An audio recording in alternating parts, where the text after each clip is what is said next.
koto. Welcome to the ACE RMO 2025 Auckland Metro Region webinar. My name is Sam and I am the ACE RMO consultant.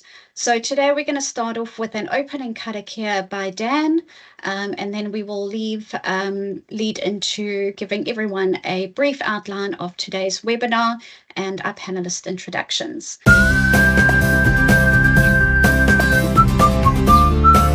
Whakataka te hou ki te uru, whakataka te hou ki te tonga, kia mā kina ki uta, kia mā taratara ki tai, ihi ake ana te atakura, he tio, he huka, he hauhu, tihei mōri ora. Great, thank you so much, Dan. Appreciate that. And thanks to everyone for joining and taking the time today to sit and enjoy this webinar. We'll move into the panelist introduction shortly.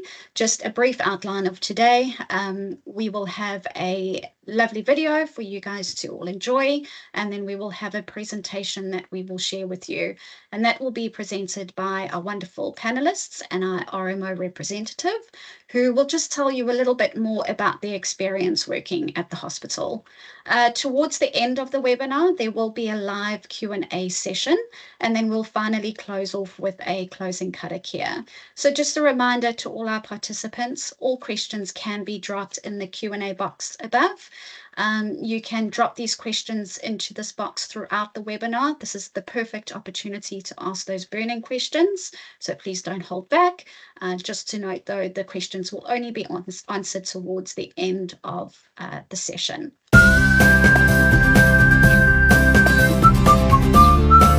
Kia ora, my name is Laura Chapman. I'm the Director of Clinical Training at Waitemata Hospital, and with me, Kia ora, my name's Rebecca Summerville. I'm the Associate Director of Clinical Training at Waitemata, and I'm a paediatrician. And Director of Clinical Training means that we look after the first and second year doctors for our district. Kia ora koutou, ko Chris Lewis toku ingoa. I'm Chris Lewis. I'm the Director of Clinical Training at Te Tokutumai Auckland City Hospital. Same role as Laura.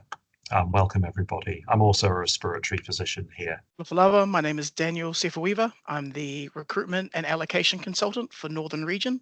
So we're responsible for your onboarding, your hiring, and looking after your allocations and training throughout your time here. Hi everyone, apologies, I'm trying everything to get this camera to work and I'll keep trying, but my name's Seth Mee. I'm one of the PGY1 house officers at Auckland City Hospital. Hi everyone, my name is Kalesi and I am the Daily Operations Manager at Waitemata District. Thank you for being here. I'm now going to share the video, so sit back and relax and enjoy.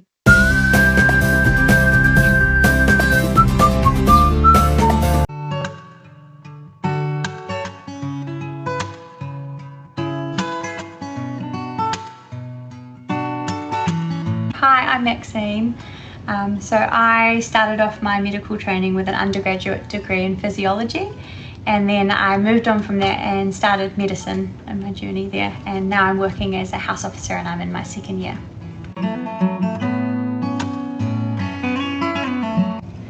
I chose to work in Auckland for many reasons. Firstly, I had great experiences as a student here and found the teaching was always of such good quality. I also loved that there were so many subspecialties to choose from and try out at a lower house officer level. Outside of the hospital, it meant I could keep up my sport at a high level, which was really important to me. And I had a great support network up here too. In Auckland, there is a large range of subspecialties to choose from.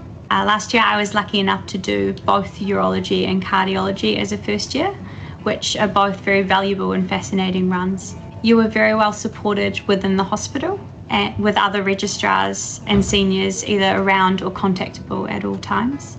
There's also so much to do socially outside the hospital, which I think is really important to consider. So I'm still in the process of deciding where I want to head. I know that I'm definitely interested in medicine, so I've started my physician training this year and I've just signed up to the RACP. At the moment, probably my biggest interest is in cardiology, so we'll see where that takes me. Yeah, Yeah, so it's busy, but a good busy. I think there's always lots going on, lots of patients to see and things to do and be exposed to.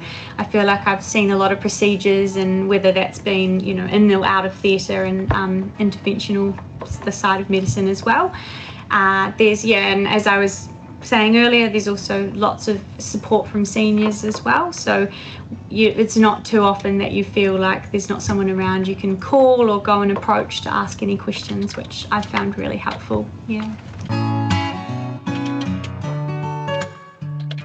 You know, it is an amazing job, and that there's been a lot of challenges, especially over recent years, and starting out that can be quite overwhelming, especially, you know, with obviously we've had a pandemic, but then there's been a lot of natural disasters of recent time, and it puts a lot of strain on our health systems. But I think just to remember that we do have an amazing job and we're in a privileged position, and and just to not forget that when times are hard, because at the end of the day, we, you know, every day we're seeing these amazing things and learning these amazing things, and yeah, that'd be my main advice. So in terms of medicine, for me, that would probably just be completing that degree and shifting into becoming a doctor. That was a big transition and something I'm really proud of. Outside of medicine, I'd have to say it was being able to represent my country in my chosen sport of futsal, which is something I got to travel around the world for and do while still continuing with medicine. So yeah, I'm very proud of that as well.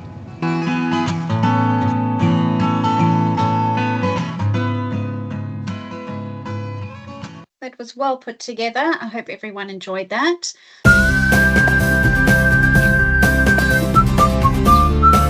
We've done introduction, so I'll move on to the next slide. As I said, I'm a first year house officer at Auckland City Hospital this year, and I did rank Auckland as my first choice last year. I did my TI year at Auckland City Hospital, and I really enjoyed it. It's a very it's a big hospital, lots of different specialties, and a really nice environment.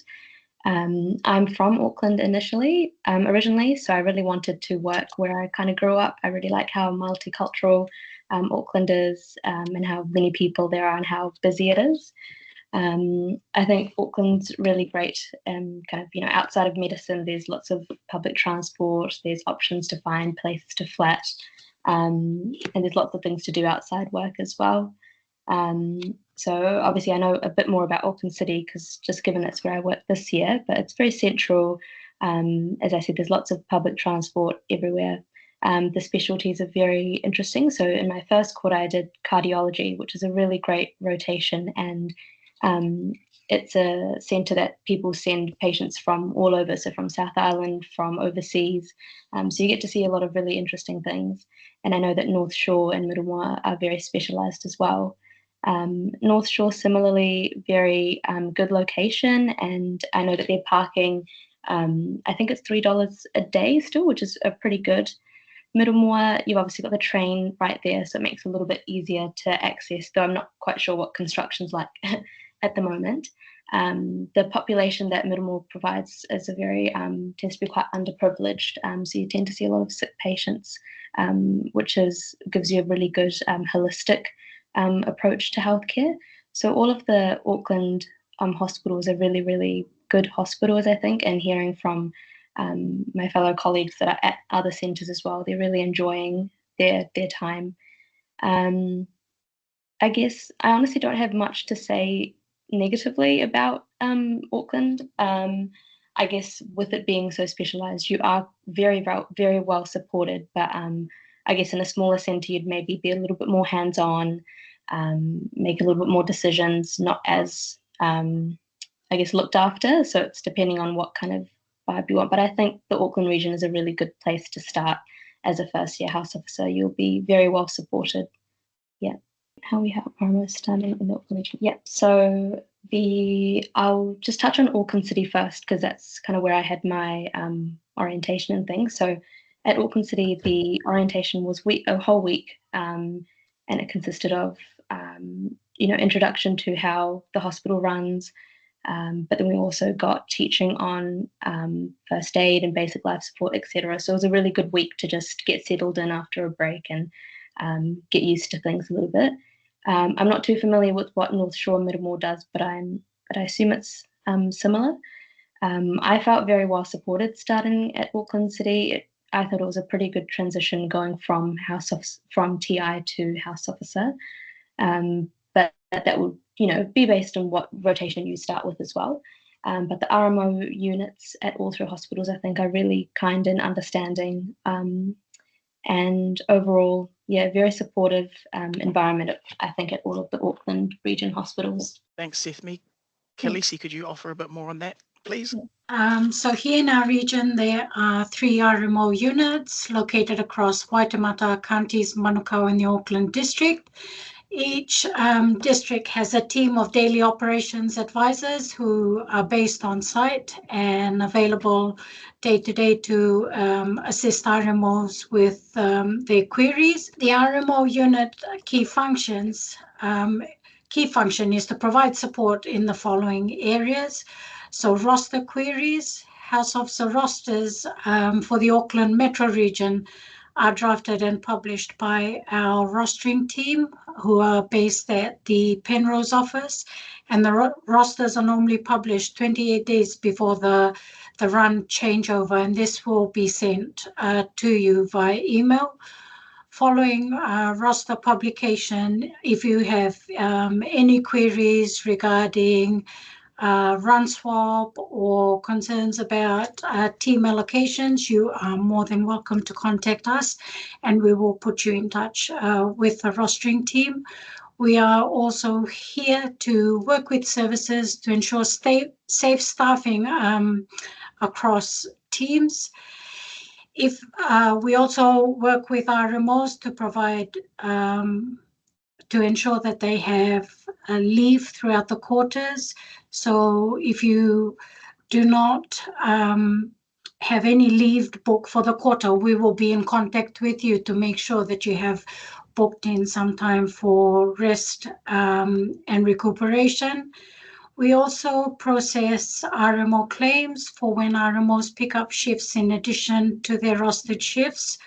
We're here to guide and provide you with advice in line with your individual collective agreements.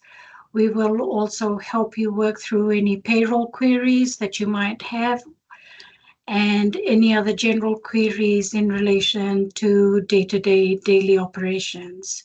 With regards to the recruitment process, this all starts with your application through ACE. So you will submit a cover letter, your CV. You can either use the ACE template or a personalized template that you've got. We want to have in that your personal statement, giving as much information as you can about yourself, not just academically, but your personal self as well. So we're knowing getting to know the person better. Your references, as well as your selections on what region you'd like to prioritize. Once those are submitted, and the closing date is the 4th of July for ACE applications, they will then be handed over to the districts you've ranked, and we will go through our own ranking procedure, which takes a part of the ACE score and the CV and cover letter that you've submitted. We will then have the PVTC, which is the Pre-Vocational Training Committee, which the DCTs are a part of. We'll rank your everybody that's allocated, picked Auckland, one of the Auckland districts, and we'll return those to ACE, where they do their magic and put everyone where they need to be. And then on the 1st of September, offer letters go out nationally across the region. And thank you, Dan. Just to add to that, in the application, we are super keen to see who you are. Auckland, Metro Auckland, so the 3 districts recruit a lot of people, and we recruit about 2/5 of all New Zealand's graduates. And so we need a variety of people, a variety of junior colleagues. It doesn't matter if you want an urban experience before going rural, if you know you want to be a GP, or if you know you want to work in a tertiary specialist speciality. We want to hear about you. And many people forget to include lots of other skills, not just academic and prizes and awards, but who you are, what makes you a good person to work with, what makes you a good colleague. Chris is going to talk more about it, but we just wanted to emphasise how important that is to us as an area. Yeah, no, thanks, Laura. That's absolutely right. I would just also emphasise what Dan said at the outset, that I think a point of difference for the Auckland region, it varies around the country, but we do both use the ACE score that's generated by the ACE matching system. But yes, all of you who apply will have your application looked at by at least one member of the pre-vocational training committee, which is the group of people dedicated to looking after education and training in the Auckland and Northern region, and is a multidisciplinary committee with both RMOs and senior colleagues. And so I think that's an important thing to remember. And this is these next couple of slides are just to describe the criteria that we use, which are present in the Auckland region's selection and allocation policy. But we do look at clinical performance and academic performance and achievement, but carrying equal weight in our own scoring system is your personal strengths, your professional strengths and demonstration of a team approach, and also your approach to equity and cultural safety. And so Dan, if you can move, or Sam, if you just move to the next slide. But we do have this as our fit for purpose practitioner model. It's pretty busy on this slide, so I would encourage you to look at it yourselves in a bit more detail. But yes, important to stress your strengths in your application in these areas. So the academic performance one, you may be quite used to the idea of putting in any presentations you've done or prizes or whatever, but what may not be immediately obvious is we'd like to hear about you if you've achieved in other careers prior to coming into medicine, for example, or had academic achievement in that, or if you've also achieved in multiple different domains, or you've demonstrated achievement despite adversity. And then, for example, in personal strengths, you can see in there demonstrations of resilience, leadership, collegiality, ability to self-reflect. Even if things have gone wrong in your lives or in any way, you can actually, if you can demonstrate that you've learned from that, reflected on it, and that it's made you a better person, that can actually be very much a strength that we would like to see. Clinical performance, obviously, is important, and stress any prizes, and much of that will come out from your references.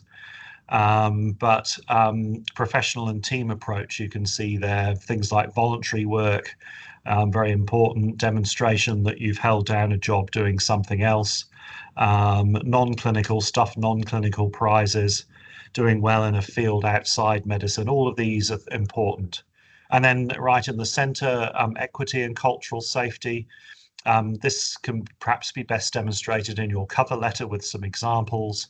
So demonstrating that you've got a commitment to upholding Te Tiriti principles in healthcare delivery, but also demonstrating your ability to provide culturally safe and culturally competent care, and your commitment to achieving health equity in Aotearoa. So have a good think about how your cover letter and CV will best demonstrate your strengths in all of those areas. Again, both in the things that you might think are obvious, like clinical performance, but also in other things that you've done in both your professional and personal lives. So looking at the options, once you've been matched to the region, to one of our regions, and you have accepted your offer, part of our onboarding process is to send out a survey with all our run blocks that are available.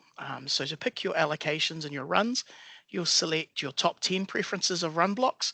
And on the screen, if you have a look at Waitemata as an example, they'll be made up of those runs.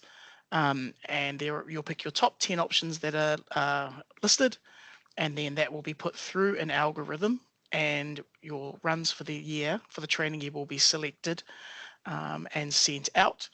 This is also the same process that we carry out for PGY2 allocations, which is on the next slide. And you can see here the difference being in PGY1, you stay in the one region for the whole entire training year. And then from PGY2, you may move across the district into the other regions as well. So in PGY2 year, you will find that a lot of our runs are mixed. There may be options to have some time in Auckland, and then some time in Waitemata, and then to counties, depending on how that run block is constructed. Hey, thanks, Dan. And before we move off this slide, I just want to point out that half of Waitemata's PGY2 runs aren't listed. So it's not that Waitemata has fewer, it's just that they're not listed. So we can look at the slide later.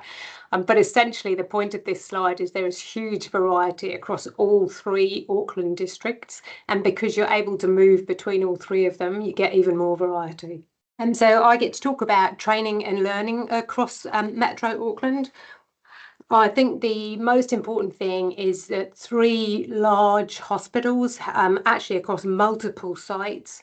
Waitemata has 2 main hospital sites, North Shore and Waitakere, and a number of other sites like the forensic psychiatry unit, which is over the bridge, and Counties Manukau has a number of different sites. So we work across more than 10 sites, but essentially we provide great medicine for the patients, which provides great training and learning and opportunities for junior doctors, and actually still at SMO level, the SMOs are continuously learning.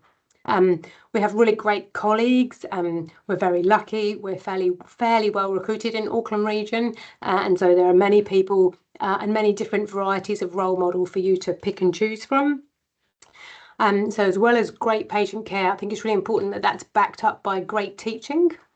So we run a first year PGY1 program, and then we run a PG separate PGY2 program, and that's unusual, and again the size of Auckland allows us to do that. So at PGY1 all 3 districts run a very similar program focused on acute care, procedures and RMO wellbeing. And at PGY2 again we all run similar programs in unison, and they're done a day at a time, and they cover clinical topics but also cover more professional topics.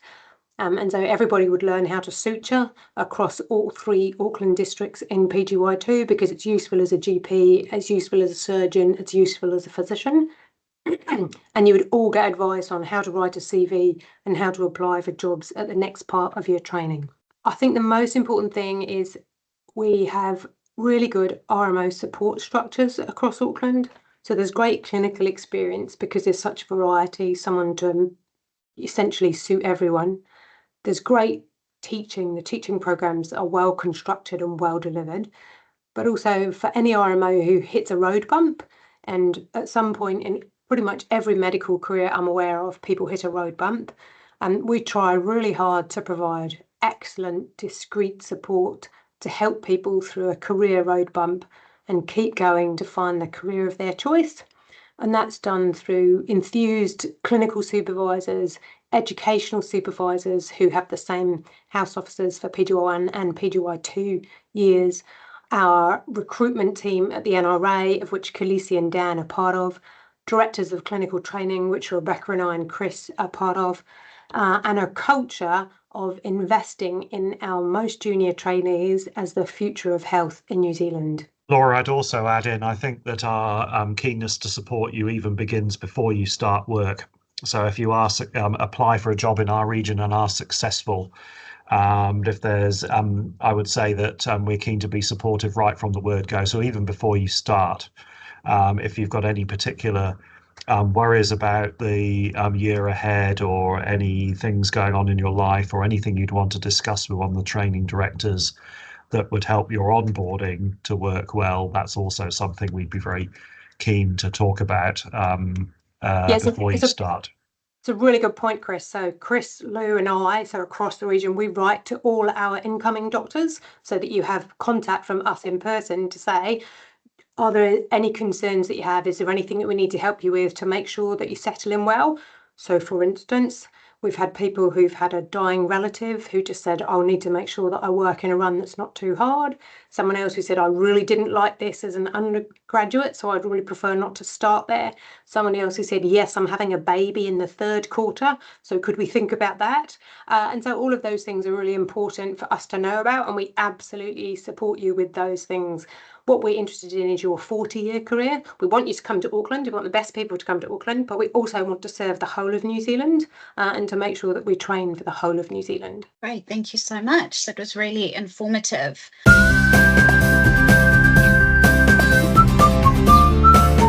I've just just had a look at the Q&A box. I don't see any questions yet. So just a reminder to all our participants that are watching live that maybe joined a little bit late. This is a great opportunity for you to ask our panelists any questions and be able to get an answer on the spot. So don't be afraid, post them in the Q&A box, and they would love to answer those questions for you. And despite Sethmi's lack of camera, please don't forget you've got a PGY1 here who I know is articulate and able to answer questions. So I don't know, Sethmi, if there's anything you think that we haven't covered in this discussion so far that would be important for a TI thinking about applying. Yeah, I'm sorry, I can't figure the camera out, but yes, I'm definitely here. Please ask any questions. No questions are silly. I think another really good thing about, I assume this is similar in North Shore and Middlemore, but there's really good teaching at Auckland City. So there's house officer teaching every week.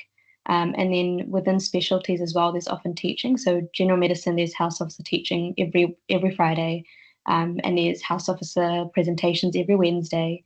And then when I was on cardiology, we often had a teaching session once a week as well. So there's constantly opportunities to learn from each rotation. Thanks, Sethmi. And I would back that up by saying every site has an education fellow as well, who can be approached for individual help and advice, whether it's about a clinical skill that you need to brush up on, or a personal issue that you can't work out how to deal with at work, or a professionalism concern. We understand that not everybody, when they start work, will be comfortable to approach an SMO. And so the fellows are, generally speaking, year 4, 5, 6 doctors, who are a really good way to navigate through things. We do have one question that's come through.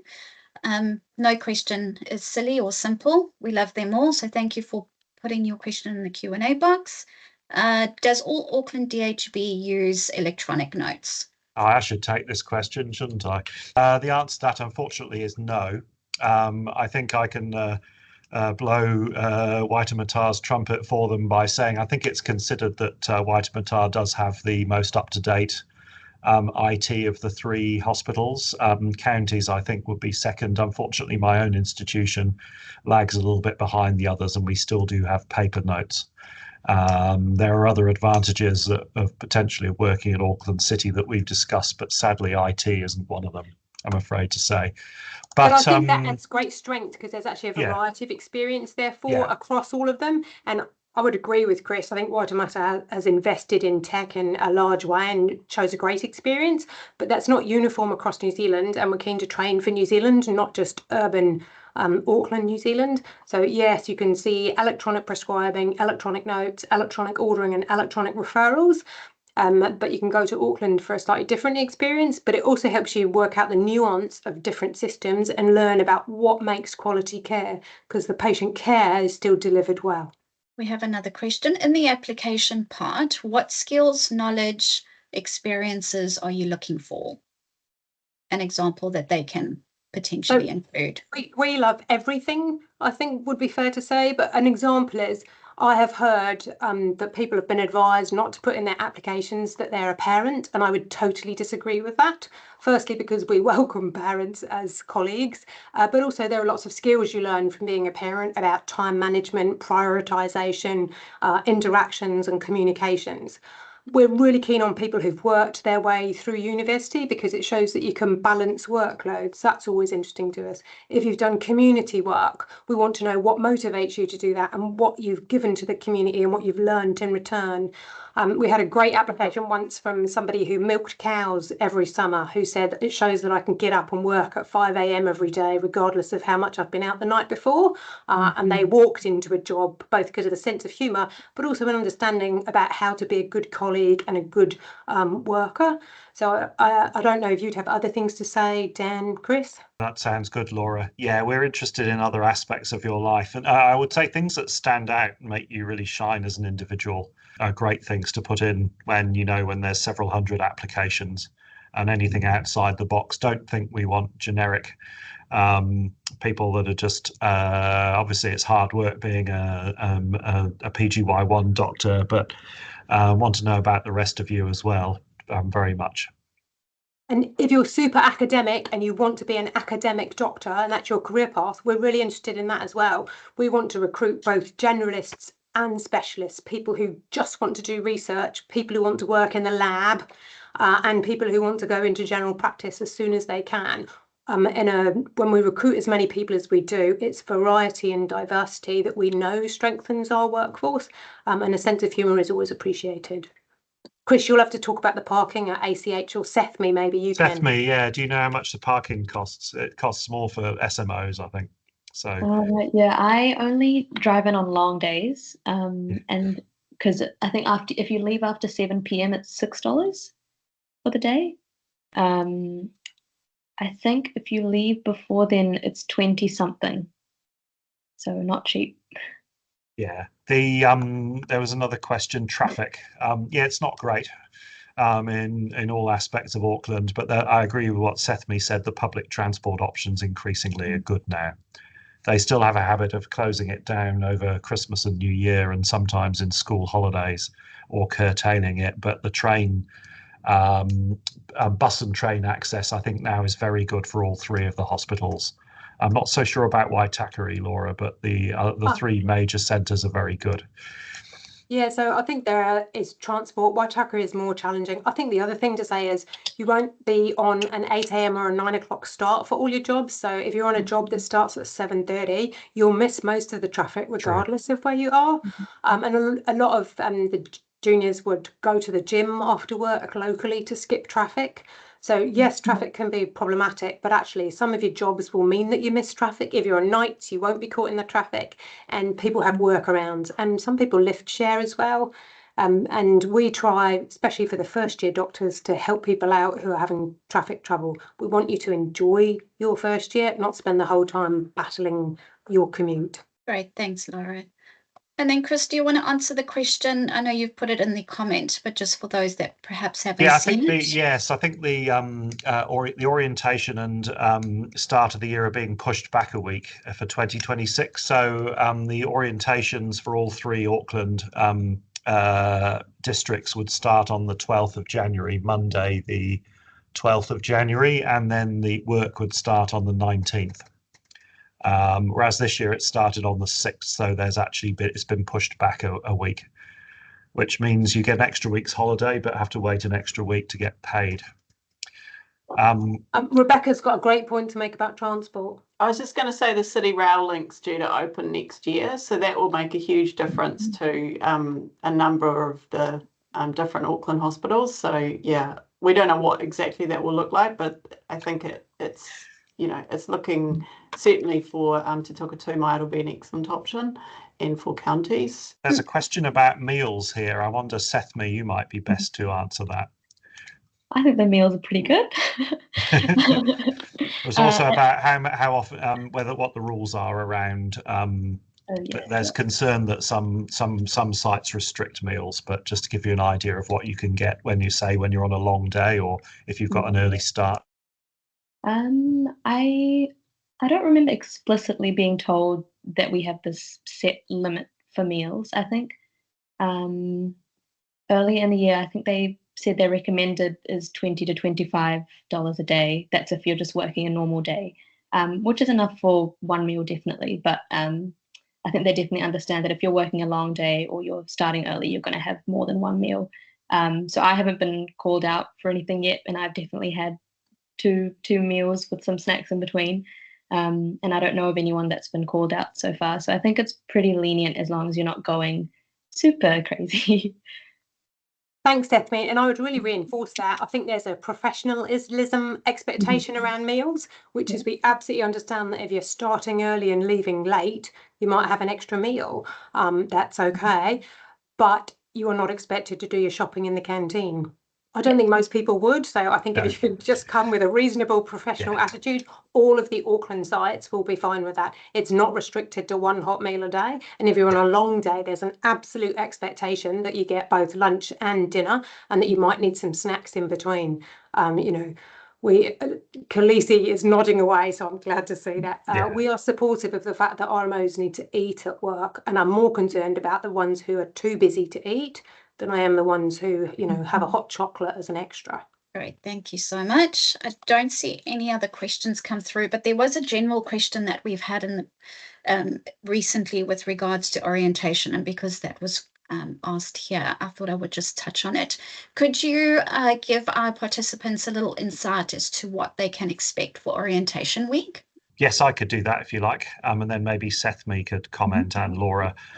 Yeah, so obviously a very warm welcome, get to meet all of the team. Thinking of my own death and dying, very important. I know that's a bit of a gloomy thing to start with, but how to deal with death certificates, how to look after patients at the end of life and help set goals of care. Common ward calls, teaching will be very important. You know, common things that you get asked about out of hours, and the fellows will very much leave that. You would get to spend quite a bit of time with the outgoing PGY1s. That's one of my favourite sessions of orientation, seeing how the class has grown and how confident they are over the year. And as a senior, I leave that session and let them get on with it. So it's warts and all, no holds barred. Then you would also usually get to spend at least a day on the wards, probably more, shadowing or spending time with the house officer that you're replacing and getting a bit of handover, so you're really well set up for your first day. You may or may not get to do some form of ACLS course. That's a bit of an area in flux, but if you don't do it in orientation, you get to do it pretty soon after you start. And also some form of teaching in how to look after acutely deteriorating patients. And then finally, some sessions on pharmacy and how all the IT in the hospital works. That would pretty much cover most of it. Some time to get to know your classmates, and unless we're always hopeful to try and have some kind of social event as well, although sadly with being so cash strapped in the system now, that's never anything we can guarantee. But yeah, no, Laura, anything I've missed from the shore? No, I would very much echo that. Across Auckland, our orientation week is very practically focused. I think the key thing about Waitamatas is the first thing that we want to build is our new doctors as a team. So we really try and make it as social as possible. Everything is a small group. The highlight from this year was definitely the orienteering exercise. We had a treasure hunt on Wednesday morning so everybody could get to know the sites. There was an intense amount of competition. And I think a really important feature across Auckland is at all sites you do 2 days of shadowing. And then once you start work, you get buddies on your long days and weekends at the beginning. We don't expect you to do your first out of hours alone. It's always buddied if it's within the first 2 weeks. So there's 2 days of shadowing and we give you buddies when you start. Sethmi, is there anything else that you think is important from that? Yeah, no, that all sounds really good. I think, yeah, especially if you've not worked at an Auckland Region hospital before, I wouldn't worry about, using the computer system and everything, because we go through it really well during orientation. And yeah, the buddy shifts are really, really great. I don't know that sites out of Auckland offer them, but essentially if you're working out of hours, so after 4 p.m, you'll get a more senior doctor who's worked in that area before, who you can call or catch up with if you have any questions at all. And that was really reassuring, especially in the first 2 weeks. Thanks, Sethmi. And I can see there's a question about writing cover letters. And I would absolutely recommend that you just write one cover letter for all of Auckland, because we all sit together. You can say in that which one is your preferred location, and you have to choose that as part of the ACE process anyway. But we are very happy with one cover letter for the whole region, because applications are dealt with on a regional basis. I don't know if Sam wants to say anything. You covered that. I know every district has their own preference. So if it works for Auckland to have one cover letter that covers the 3 districts, that's great. Thanks, Laura. We have another question. Does it matter if 2 out of 3 of the references are from the same department, i.e. from the same run, like surgery or medicine? I'll let Chris do that and I'll do the next one. I think it would be preferable personally to have references from 3 different sources. If there's a reason why you want to get 2 references from the same run, I guess that's okay. But I think I'd be interested in Laura's view, but my feeling would be it would probably strengthen the application a little if you've got 3 separate places giving you a good reference compared to 2 places, I guess. Yeah, I think Rebecca and I would absolutely align with that. diversity of reference and diversity of experience, and it shows what you can manage across different services is really important. And pre-vocational training, years 1 and 2, is a broad-based training program. So we want people who can work across all of it. We acknowledge that you won't necessarily love every speciality, but you need to be able to cope. And the next question is, are Auckland medical graduates preferred over Otago medical graduates? The answer to that is no. We review each application on its merits, and it's about recruiting a diverse workforce for a very large urban area. There is both advantage and disadvantage to knowing the system already. I think the advantage of having been in year 4, 5 or 6 at one of the Auckland sites is you're a little bit more familiar. The disadvantage is that you won't have picked up skills that you learned from other places. So I think both are strengths and both are weaknesses, and that's part of learning to sell yourself as a professional on your CV and on your cover letter. But no, we don't have a preference for one med school over the other. I don't see any further questions. So if our participants have a question that they think, oh, I should have asked that during the webinar, they're more than welcome to contact the RMO unit directly. Who would be the best person for them to do that, to get in contact with? Probably me. If they can contact me, that would be good. You can find my contact details on the Auckland Doctors website. You can find either myself or Khaleesi there. And also just further to that, the employer information and contact details are also available on the ACE RMO website. So you can also reference those contact details there. Obviously, if it's anything to do with the ACE process as such, you can contact me. All my details are also available on the ACE RMO website. Laura, I can see you wanting to jump in. Thanks, Sam. All I was going to say is we often get asked is, should I come on a tour? Should I make a personal presentation to you at the 3 sites? And the answer actually is no. We don't expect you to come up here to sell yourselves on an individual basis. It's probably not a good use of your time or of our time. If you want to come up to look at the site, then I'll get you in contact with the education fellow who can take you on a tour so that you can decide whether or not you want to put us down as a preferred place.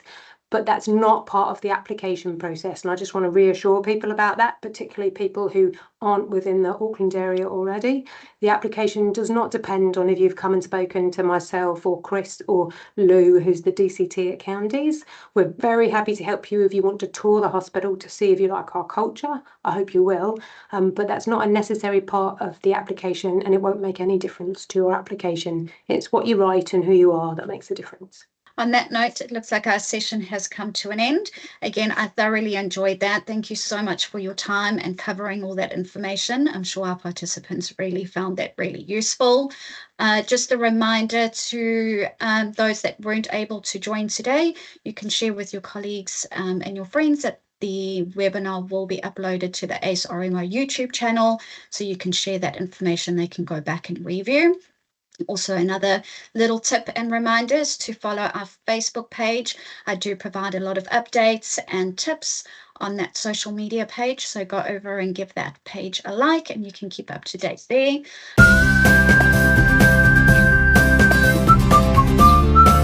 Kia hora te marino, kia whakapapa ponamu te moana, he hurahi mā tātou e te rangi nei, araho ata, aroha mai. Tato ia tato katoa, hui e tai kia. Great, thank you. I hope everyone has a lovely evening. Thanks so much.